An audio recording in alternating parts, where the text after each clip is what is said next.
नमस्कार। इस आनंद यात्रा के स्थितप्रज्ञ दर्शन के अंतिम पड़ाव पर हम पहुँचे हैं। आज के अंतिम 3 श्लोकों के साथ स्थितप्रज्ञ व्यक्ति का वर्णन पूरा होगा। ये अध्याय 2 में टोटल 72 श्लोक है। पहले 10 श्लोक में अर्जुन की कायरता के विषय में श्री कृष्ण और अर्जुन का संवाद है। 11 से 30 श्लोक तक सांख्य योग बताया है। 31 से 38 श्लोक तक क्षात्र धर्म के अनुसार युद्ध करने की आवश्यकता का निरूपण है। बाद में 39 से 53 तक के श्लोक में कर्मयोग का वर्णन है और 54 से 72 ये 19 श्लोकों में स्थिर बुद्धि पुरुष के लक्षण और उसकी महिमा का वर्णन है। इन 19 श्लोकों में भगवान ने भगवान बनने का ही रास्ता बताया है। चलिए अब इस अध्याय के अंतिम 3 श्लोक सीखेंगे और जानेंगे। ओम श्री परमात्मने नमः। अथ द्वितीयोऽध्यायः। श्री भगवानुवाच। आपूर्यमाणं अचलं प्रतिष्ठं। आपूर्यमाणं अचलं प्रतिष्ठं। समुद्रमापः प्रविशन्ति यद्वत्। समुद्रमापः प्रविशन्ति यद्वत्। तद्वत् कामायं प्रविशन्ति सर्वे। तद्वत् कामायं प्रविशन्ति सर्वे। स शान्तिमाप्नोति न कामकामी।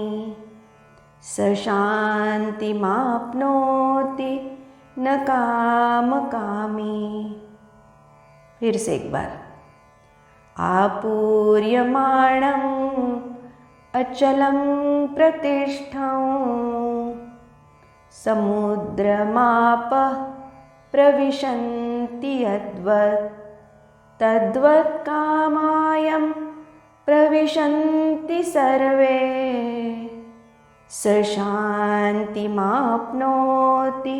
न कामकामी। अर्थात अनेक नदियों का जल समुद्र में मिल जाने के बाद भी समुद्र बिल्कुल भी अपनी मर्यादा का उल्लंघन नहीं करता, विचलित नहीं होता। वैसे ही सब इच्छा, सब भोग जिस स्थितप्रज्ञ पुरुष में किसी प्रकार का विकार उत्पन्न किए बिना, विचलित किए बिना ही समा जाते हैं, वही पुरुष को शांति प्राप्त होती है, भोगों की इच्छा करने वालों को नहीं। प्रभु ने स्थितप्रज्ञ के लिए समंदर का दृष्टांत बड़ा सुंदर दिया है। हमें पता है नदी, नाले, सारे जल प्रवाह बहते बहते अंत में सागर में जाकर मिलते हैं। उसमें परम पवित्र पूजनीय गंगा मैया भी समंदर में मिल जाती है। तो गंगा मैया जैसी पवित्र, पूजनीय, महनीय, विशाल नदियाँ मुझे मिलने आ रही है, ये देखकर, ये सोचकर बड़ा हर्षित होकर सागर अपनी मर्यादा नहीं छोड़ता, विचलित नहीं होता। वैसे ही अनेक जल प्रवाह जैसी अनेक इच्छा, कामना स्थितप्रज्ञ में उत्पन्न होती है, प्रवेश करती है, लेकिन उसे विचलित किए बिना नष्ट भी हो जाती है। क्योंकि मेरे पास कुछ कम है ऐसा उसे लगता ही नहीं। मैं अपूर्ण नहीं, पूर्ण हूँ, ये वो जानता है। इसलिए कितनी भी इच्छाओं ने उसके मन में प्रवेश किया तो भी वो इच्छाएं पूर्ण करने के लिए स्थितप्रज्ञ भागदौड़ करता ही नहीं। इसलिए उसे शांति मिलती है। कामकामी को शांति नहीं मिलती। कामकामी यानी सामान्य व्यक्ति, जिसमें एक इच्छा पूर्ण हुई तो सतत अनेक इच्छा, कामना उत्पन्न होती ही रहती है और वो पूर्ण करने के पीछे जीवन भर भाग दौड़ करता रहता है। जैसे सामान्य वड़ा पाव खाने की इच्छा हुई और वो जब तक खा नहीं लेता तब तक शांति नहीं मिलती, उसे खुशी नहीं मिलती। सामान्य व्यक्ति को कितना भी मिला तो भी उसे हमेशा अधूरापन लगता है, अपूर्णता, अतृप्ति लगती है। इसलिए कहा है ऐसे कामकामी को कभी शांति नहीं मिलती। अब आगे का श्लोक सीखेंगे। विहाय कामान्य सर्वान्, विहाय कामान्य सर्वान् पुमांश्चरति निःस्पृहः, पुमांश्चरति निःस्पृहः।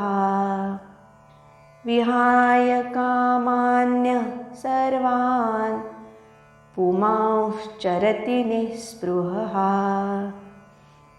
निर्ममो निरहङ्कारः, निर्ममो निरहङ्कारः स शान्तिम् अधिगच्छति, स शान्तिम् अधिगच्छति। निर्ममो निरहङ्कारः स शान्तिम् अधिगच्छति। अब पूरा श्लोक। विहाय कामान्य सर्वान् पुमांश्चरति निःस्पृहः। निर्ममो निरहङ्कारः स शान्तिम् अधिगच्छति। अर्थात जो व्यक्ति सब इच्छाओं को, कामनाओं को छोड़कर, त्याग कर मैं या मेरा ऐसा कुछ कहता नहीं, जिसे अहंकार नहीं, उसे ही शांति प्राप्त होती है। विहाय कामान्य सर्वान् यानी कामना छोड़ के, सर्व कामना छोड़नी है यानी कौन सी कामना छोड़नी है? वैयक्तिक तो कोई कामना है ही नहीं, लेकिन सामाजिक लोकोपयोगी कामना मन में रही तो भी शांति नहीं मिलती। इसलिए सर्व मनोगत कामना छोड़नी है। जिसकी सर्व कामनाएं छूट गई वो निस्पृह हो जाता है। स्पृहा का अर्थ क्या है? स्पृहा यानी इच्छा, कामना। निस्पृह यानी कोई भी इच्छा, कामना न होना। मुमूर्षा नहीं यानी मरने की इच्छा नहीं है। मरने की इच्छा नहीं है तो क्या उपभोग के लिए उसे जीना है? नहीं। जिजीविषा भी नहीं है यानी जीवन जीने की इच्छा, अभिलाषा भी नहीं है। जीने की इच्छा नहीं है तो औदासीन्य है क्या? नहीं, औदासीन्य भी नहीं है। चरती यानी खेलना। उदासीन व्यक्ति कैसा खेल सकता है? तो स्थितप्रज्ञ उदासीन है ही नहीं, इसलिए वो खेलता है। बालक जैसा खेलता है, नाचता है, लेकिन बालक का खेलना, नाचना अज्ञानमूलक होता है और स्थितप्रज्ञ का खेलना, नाचना ज्ञानमूलक होता है।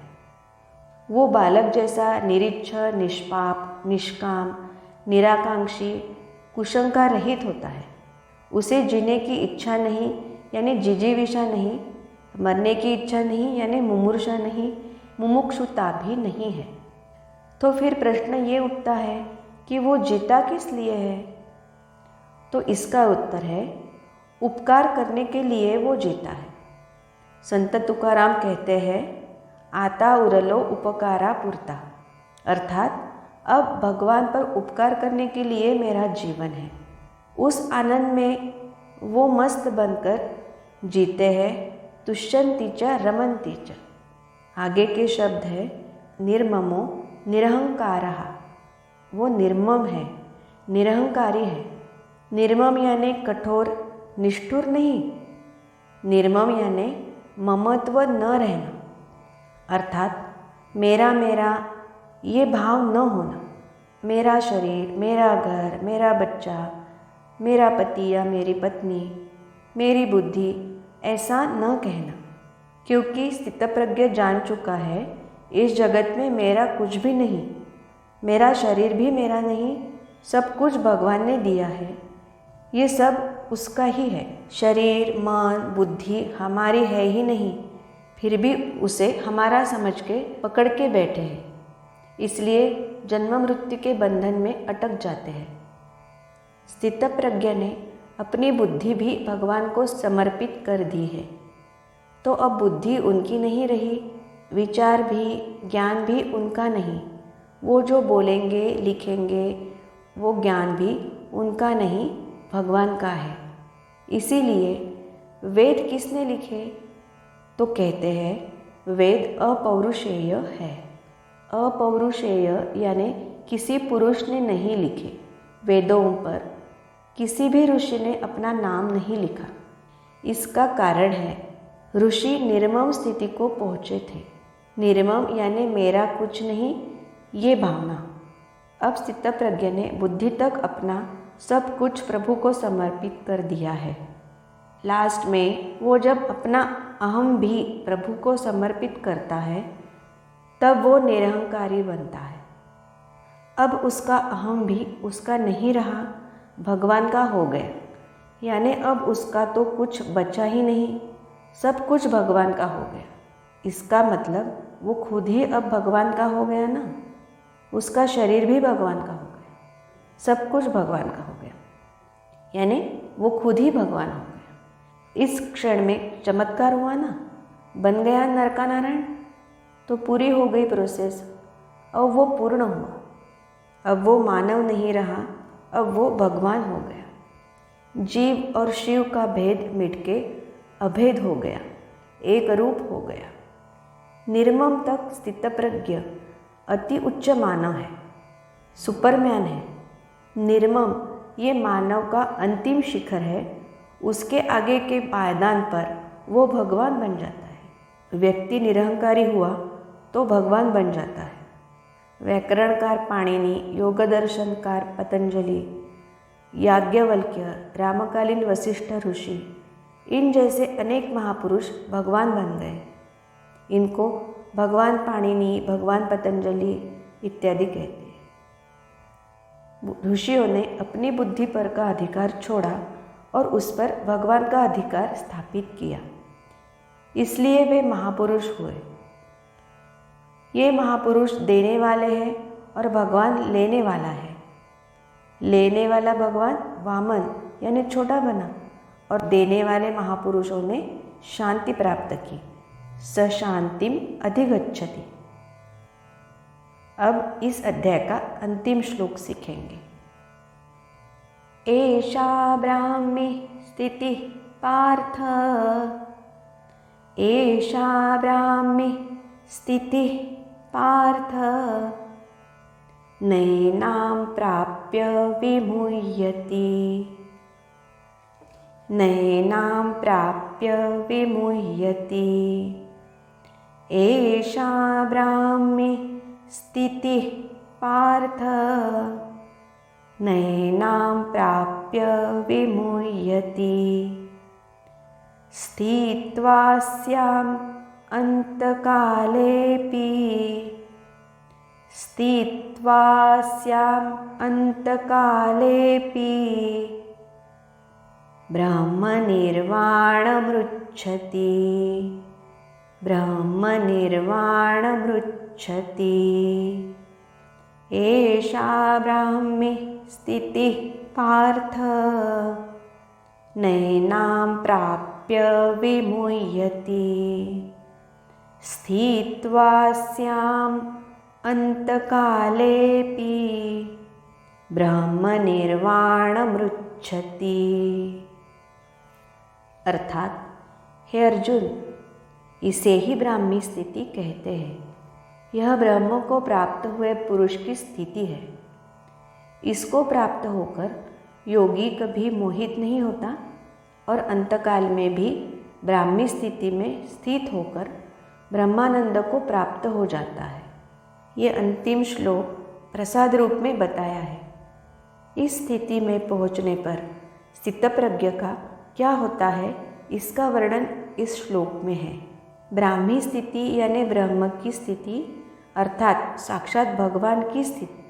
इस स्थिति को ऋषि याज्ञवल्क्य, व्याकरणकार पाणिनि, योगदर्शनकार पतंजलि, रामकालीन ऋषि वशिष्ठ इत्यादि पुरुषोत्तम पहुँचे थे। वे भगवान बन गए। अहम ब्रह्मास्मि, यानी मैं ही ब्रह्म हूँ, भगवान हूँ। जीव खुद ब्रह्म हो जाता है, ईश्वर हो जाता है। ऐशा ब्राह्मी स्थिति पार्थ, स्थित प्रज्ञ ब्रह्म में समा जाता है, ब्रह्मलीन होता है। इसी का नाम ब्रह्म निर्वाण है। ब्रह्म स्थिति आने के बाद वो मोहित नहीं होता, यानी कंफ्यूज नहीं होता, न विमुह्यति, अंतकाल यानी केवल मृत्युकाल ही नहीं, तो किसी भी कठिन परिस्थिति में वो मोहित नहीं होता, घबरा नहीं जाता। उसकी अविचल ब्राह्मी स्थिति ही रहती है, वो बिगड़ता नहीं। उसका भगवत भक्ति का रंग पक्का होता है, वो मोहित होके गिर नहीं जाता। जीवन में कितनी भी विषम परिस्थिति आई तो भी उसकी ब्राह्मी स्थिति बदलती नहीं। ब्रह्म निर्वाण स्थिति में मैं और ब्रह्म, इसमें जो पर्दा रहता है वो अदृश्य हो जाता है। जीव ईश्वर में खलास हो जाता है, जीव ईश्वर में मिल जाता है, ईश्वर में समा जाता है। जीव गया तो बचा क्या? ब्रह्म। इसलिए ब्रह्म निर्वाण शब्द है, यानी वो ब्रह्म में गया, ब्रह्म हो गया। निर्वाण यानी खत्म होना, नाश होना। ब्रह्म निर्वाण में मैं ब्रह्म में गया, ब्रह्म में समाया, ऐसा अर्थ है। जीव पहले छोटा था, सामान्य था, अब बहुत बड़ा विशाल यानी ब्रह्म बन गया। स्थितप्रज्ञ जीवन ये गीता का शिखर है। एक जीव ने लाखों जन्म लेकर हर जन्म में त्याग करते करते, दुख सहते सहते, संयम, दैवी गुण लाते लाते, जीवन विकास करते करते एक जन्म ऐसा आया कि वो स्थितप्रज्ञ की स्थिति में आया और अंत में स्थितप्रज्ञ से वो ब्राह्मी स्थिति में आया, यानी वो स्वतः ब्रह्म बन गया, ईश्वर बन गया। तो ईश्वर कोई एक ही जन्म में नहीं बना हो, उसे अनेक जन्म लेकर तपस्या करते करते ईश्वर की स्थिति प्राप्त हुई। तो कैसी लगी ये जीव से शिव होने की यात्रा? जीव प्रथम पशु था, पशु से मानव बना, मानव योनि में अनेक कठिन पेपर आए। एक जन्म में गरीबी का पेपर, एक जन्म में अमीरी का पेपर, एक जन्म में अपयश का पेपर मिला, एक जन्म में कीर्ति का पेपर आया, एक जन्म विद्वत्ता का पेपर मिला, एक वैभव का पेपर। ये सब पेपर में वो पास हुआ और सात्विक हुआ। फिर मन दैवी हुआ, बुद्धि अलौकिक हुई, अंत में बुद्धि खुद की न रह के भगवान की हुई और वो ब्राह्मी स्थिति में पहुँचते ही निरहंकार स्थिति में आता है और यही ब्रह्म निर्वाण स्थिति है। तो एक जीव ब्रह्म हो गया, भगवान हो गया, ये हमारे लिए प्रसाद है। एक जीव भगवान बन गया, ये सोचकर हमें प्रसन्न होना है। इस यात्रा में शामिल होके मैं भी ईश्वर बन सकता हूँ या बन सकती हूँ, ये हमें समझा है। अब आज का प्रश्न लेते हैं और बाद में तीनों श्लोक एक साथ पठन करेंगे। प्रश्न है, नर का नारायण यानी मानव का भगवान कब होता है? इसका उत्तर कमेंट सेक्शन में लिखिए। अब श्लोक पठन करेंगे। आपूर्यमाणं अचलं प्रतिष्ठं समुद्रमापः प्रविशन्ति यद्वत् तद्वत् कामायं प्रविशन्ति सर्वे स शान्तिमाप्नोति न कामकामी विहाय कामान्यः सर्वान् पुमांश्चरति निःस्पृहः निर्ममो निरहङ्कारः स शान्तिम् अधिगच्छति। एषा ब्राह्मी स्थितिः पार्थ नैनां प्राप्य विमुह्यति स्थित्वा स्याम् अन्तकालेऽपि ब्रह्मनिर्वाणमृच्छति।